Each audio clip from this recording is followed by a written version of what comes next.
Five Nights at Freddy's, one of the most notorious and influential horror games on the internet, is now 10 years old at this point. First released on August 8th, 2014, Fnaf was a massive hit for both the horror genre of games and for YouTube content, having YouTubers like Markiplier, MatPat, Corey Kenshin, Living Tombstone, and also Daco to help popularize Five Nights at Freddy's. This game influenced so many people to make their own games, playthroughs, music tracks, and even theories to a point that Fnaf itself is just nearly overtook the internet entirely. Five Nights at Treasure Island, the very first popular Fnaf fan game that is still a thing today. Don't know what the hell happened. He was just kind of standing there. I kind of wanted to talk to him. A 10-episode playlist of Sister Location because, why not? Making over 20 books of the series that make no sense to the lore. And the Living Tombstone making absolute bangers for the Fnaf community. And everyone knows MatPat losing his mind to piece together the story of these games. Don't you tell me how many calories I need, bitch! And lastly, we can't forget about the memes that generate from this franchise. The animatronic characters here do get a bit quirky at night. Was that the bite of 87? And such as that. But if you somehow did not hear about this game from the past 10 years, then let me break it down for you.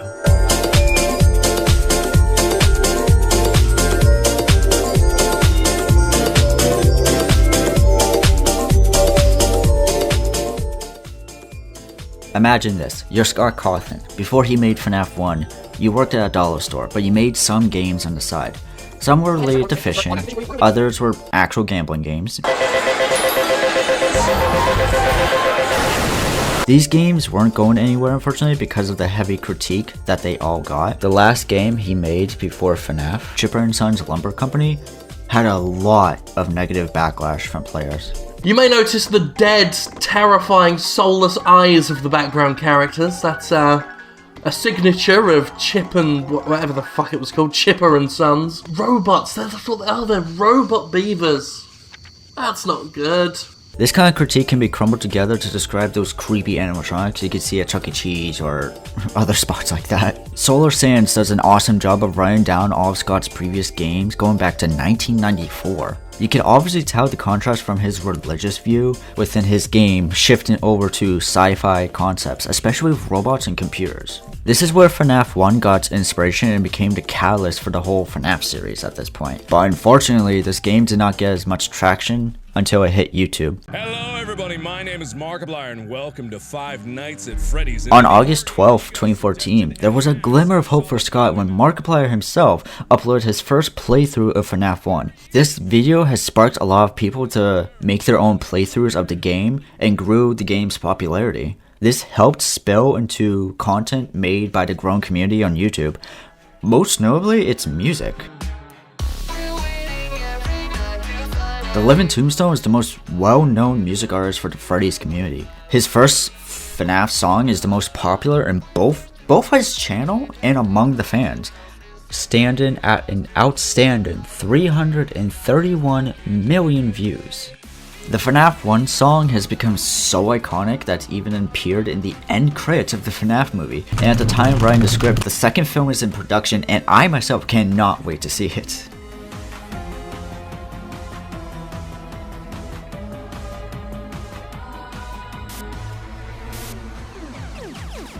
You can't have a franchise without its convoluted lore and theories, right? Fnaf is well known to have a super twisted and confusing story because it's just constantly being added with each entry that comes out. Sometimes for the better, or worse.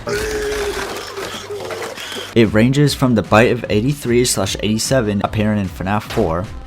Was that the bite of 80? To the spring lock scene in Fnaf 3, and to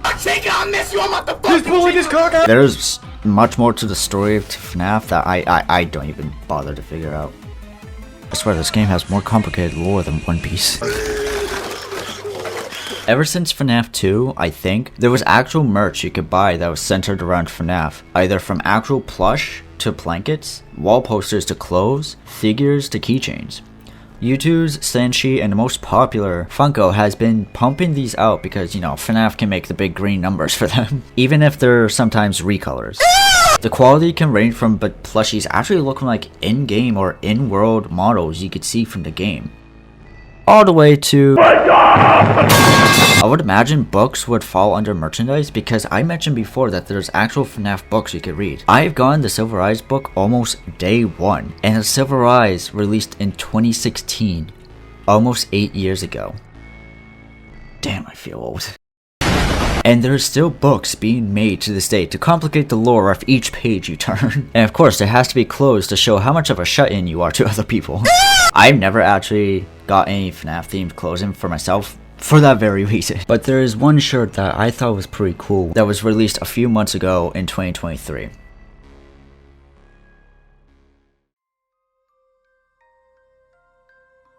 Five Nights at Freddy's has a pretty big community, and it could be best described as the protection of a coin. What? I know, it's a weird allegory, but let me explain. On one face, you have the big content creators and theorists that is well respected by the FNAF community. The ones that make the fan games, the animations, the theory breakdowns, playthroughs, and music. And the other side of the coin are all the 12-year-old spammers. Stay in the box now! Get out of my skin! It's insane. But in seriousness, this side is more making jokes and humor from the concepts and similarities to FNAF. Any scrap metal that was rejected are the degenerates of the community, on which I would rather not get into.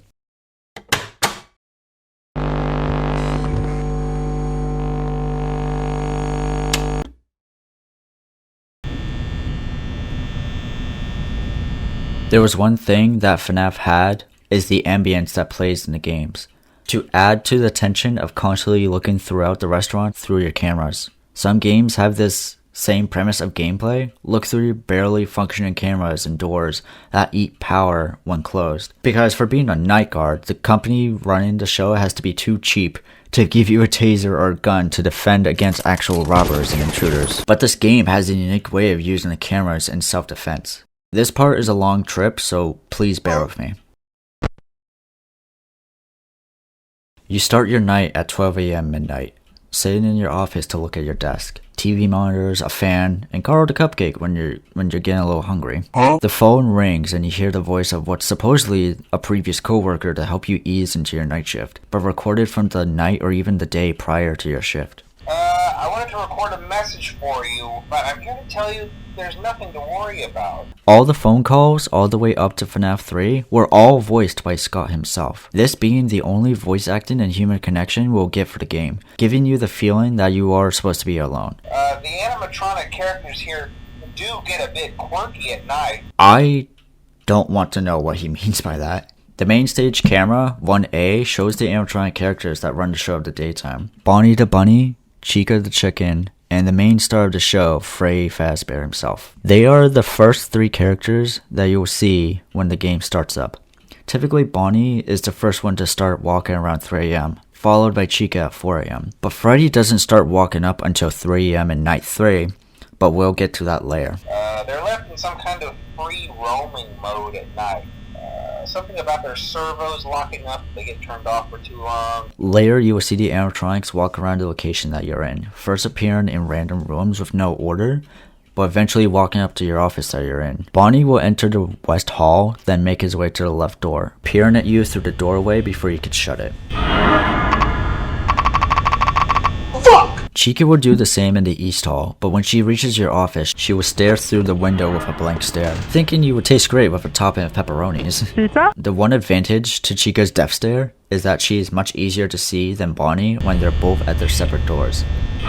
With Bonnie, you can only see the shadow of his head and ears on the window frame itself. But Chica takes up the whole view of the window because she had one too many large pizzas the day before. Pizza! If they happen to see you after hours, probably won't recognize you as a person. They'll most likely see you as a metal endoskeleton without its costume on. They'll probably try to forcefully stuff you inside a Freddy Fazbear suit. Each time you would fail the night by not knowing where Bonnie would be half the night, you are greeted with a jump scare from said character that enters your office.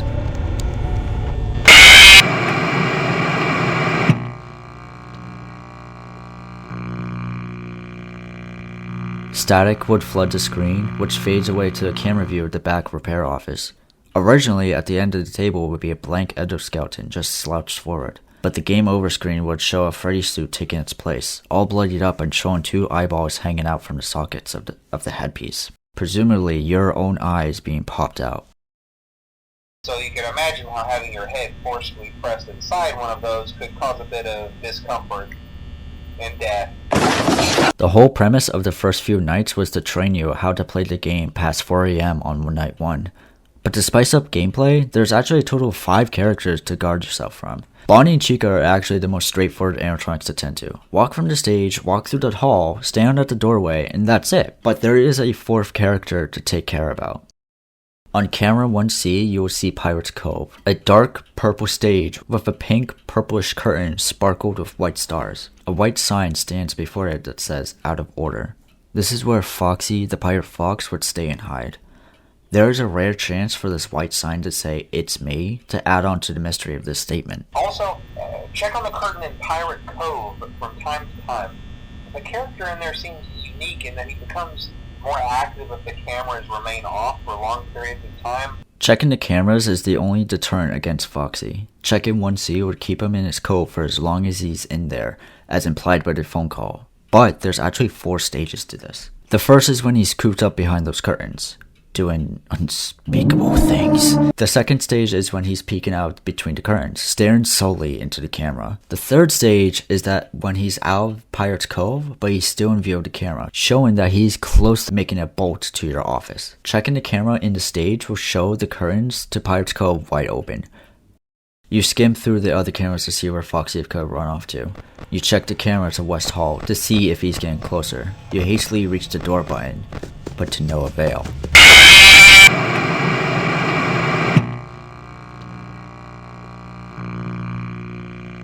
You're greeted with the same game over screen from before. The most obvious way to prevent Foxy from advancing is to watch the cameras. I didn't specify his own camera. The effect of pushing Foxy back will work on any camera that you look at. So as you check the whole camera system for any other character animatronics, you are unintentionally saving your night 5 run from Foxy. If you were to actually close the door before he could reach you, he will bash on the door and take a good chunk from your power reserve to run the place. Starting at 1% on his first attack, but each time it will increase by 5%. There was a lot to specify about Foxy because he has the most mechanics tied to him that makes him the most unique to the others in the game. The company behind Freddy Fazbear's Pizza must be so cheap that the location has to run on 2 AA Duracell batteries, because even having either one door closed for 5 seconds or the cameras open will drain your total energy of the building drastically. If you do drain all your power, the lights will shut off and the doors will open, and the monitor will be no longer available, leaving you in the darkness of your own office.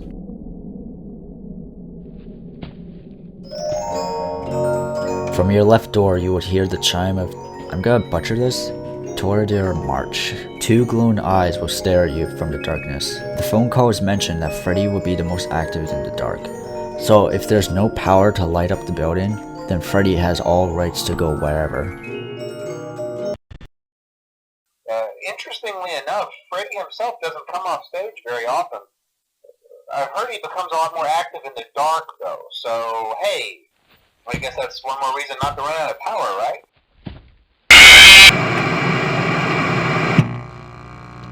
I mentioned earlier that he doesn't move at all until 3 AM of night 3, the midpoint of the game's possible playtime. This is either to make the game easier, or to have a shock value to him suddenly moving from all this time. Oh god, they're all out! Oh god, they're all out! Oh my god, when did they all get out? Oh my god, where are they? Oh my god, what's... Whenever Freddy does move, he would stay in the shadows in each view of the cameras, slowly creeping his way to your office. First camera 1B, you can see his eyes as 2 white dots in the back of the dining area. In cam 7, he's peeking his head through the girl's bathroom entrance, like if he's hiding from the camera but is obviously seen. In cam 4A, you can just barely recognize him in the far back of the hallway. This could be a trick to new players, as if Bonnie was changing hallways or Chica changing positions to change up how the game flows. Looking at cam 4B, all you will see is Freddy staring right into the camera itself, possibly looking at you through it, now with a looming threat that is mere inches from your sight, just outside that door.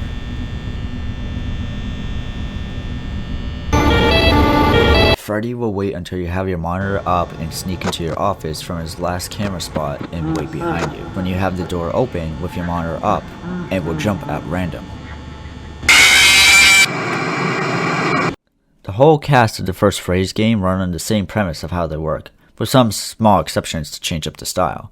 From stage to doors, they have the same rhythm and can be tracked. So that's it, right? There's no secret character or another Freddy, right? No Sparky the dog in the repair office scenario, right? Right?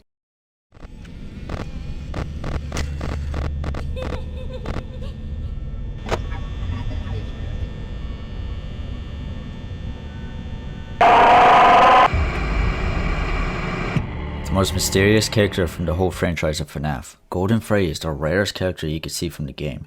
At the time, no one knew who he was, or what he could do. People tried to figure out who he was, to a point that he was the main suspect of the infamous Bite of 87. We were somewhat right. How Golden Freddy works is that there is a super slim chance to see a poster of his face in camera 2B. Originally, it's just a poster of Freddy on stage, waving to the kids watching him. There's a 1 in 100,000 chance of this happening on any night, even on night 1. But Golden Freddy is actually a spirit that could appear in your office, even with both doors closed. When you get the chance to see him in your office, you would see him slouched in front of your desk. The words "It's me" will flash on your screen, accompanied with images of Freddy and Bonnie. The one way to deter him is to open your monitor and he will simply vanish, leaving you alone to tend to your job. If you don't deter him away, his jumpscare would not only end your night, but it would also crash your game. Golden Freddy, or Yellow Bear, which is the original name that Scott wanted, sparked so much mystery for the game.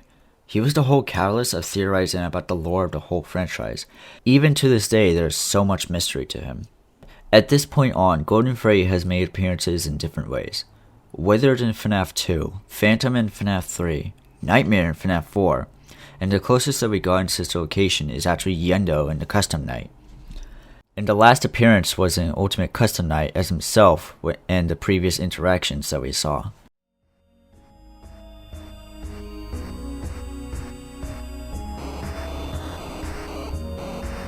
Five Nights at Freddy's was always a big part of my childhood growing up. Watching gameplay videos, listening to the music from the fans, and was always thinking of making my own game, but I never got any real ideas. I'm thinking I'll make a good one anyway. The fact that it's now 10 years old is so mind-boggling to me. Seeing how old the first game is now, and how it changed so many people during the decade that has been on the internet. People have made careers from the game and even excelled their existing career on YouTube because of this franchise. I remember being excited to see the new games already being released on the release day. The most recent memory of this happening was for Sister Location when Razbowski was playing. Hey everyone, Razbowski here, and welcome to Sister Location, and holy ass, it has dropped, or at least Scott. The community was always fun to be with, always theorizing about the story, making humor out of a horror game, and making fan games of the same concept of Fnaf. And I thought it was so cool to see this, even if people made the stupidest shit on earth. You need to hang up that computer call. Come over here and kiss me on my hot mouth. From a simple point and click to a whole free roam game, Fnaf was one of the biggest games to change the horror genre entirely, and was the game to get me into playing horror on my own time. Even though the reputation of the fans or creator isn't perfect, Five Nights at Freddy's will always be a horror legacy.